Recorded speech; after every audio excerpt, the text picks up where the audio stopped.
2001-2002 yıllarında TİKA görevlendirmesiyle Komrat Devlet Üniversitesi'nde 1,5 yıl, 1,5 sene burada ders verdim öğrencilere. Bu arada Gagavuzları tanıdım. Ben ondan önce Gagavuzları biliyordum. Her aydın bilir ama yani bu kadar yakından tanımıyordum.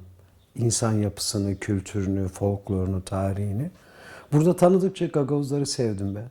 Çok farklı bir sevgi oldu bu. Ha, buraya gelen arkadaşlarımız görev yaptı gittiler ama benim bağlantım kopmadı.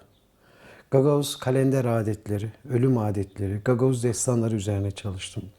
Bunları uluslararası Romanya'da, Azerbaycan'da bildiri olarak sundum. Gagavuz destanlarını ve Gagavuz ölüm adetlerini, kalender adetlerini.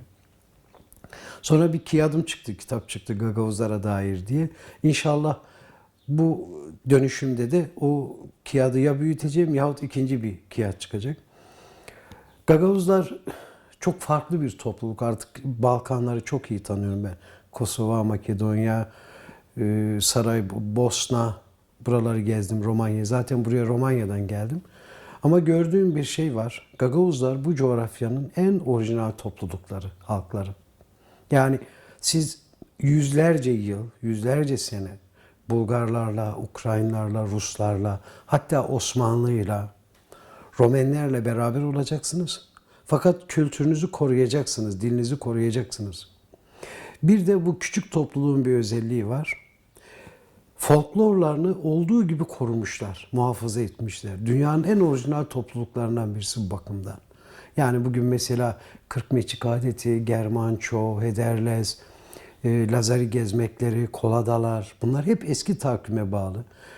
Müslümanlık ve Hristiyanlık öncesi kültürlere bağlı ritüeller, ayinler. Bunları hala devam ettiriyorlar. Ve gerçekten dil olarak da bütün Türk coğrafyasındaki diller içerisinde saf olarak korunmuş bir dil Gagavuz Türkçesi. Çok saf bir dil. Ben bu bakımdan Gagavuzlara ayrı bir önem gösterilmesi gerektiğine inanıyorum. Yani Gagavuzlara sadece Türkiye değil, sadece Rusya değil ama Birleşmiş Milletler mutlaka ama mutlaka Gagavuzlar üzerine ayrıca durmalı. Kültürleri bakımından, folklorları bakımından. Diğer taraftan Gagavuz insanını tanıdım ben. Köylerini tek tek defalarca gezdim. Her köyde dostlarım, arkadaşlarım, kafadarlarım var. Gagavuzlar çok cömert insanlar. Kapılarını hemen herkes açıyorlar, evlerini açıyorlar, mağazalarını açıyorlar. Cesur insanlar, dürüst insanlar, asla yanlış bir şey yapmayan insanlar.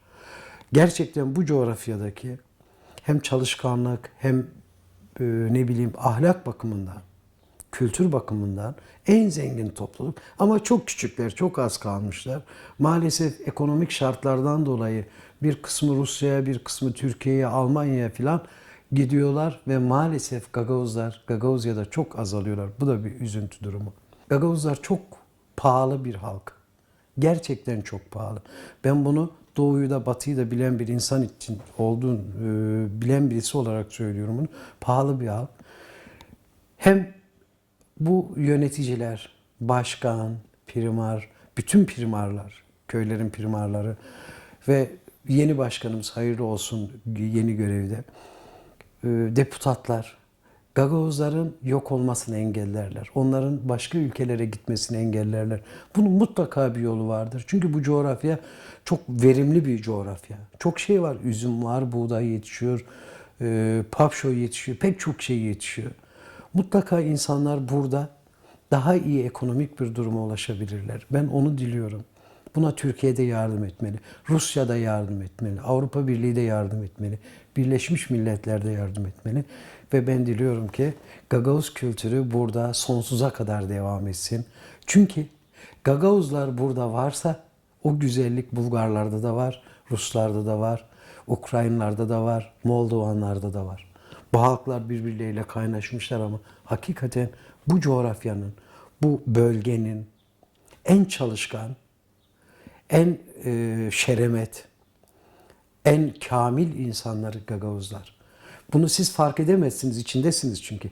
Ama ben dışarıdan birisi olarak bunu fark ediyorum. Onun için diyorum ki Gagavuzluğu mutlaka yaşatmalıyız.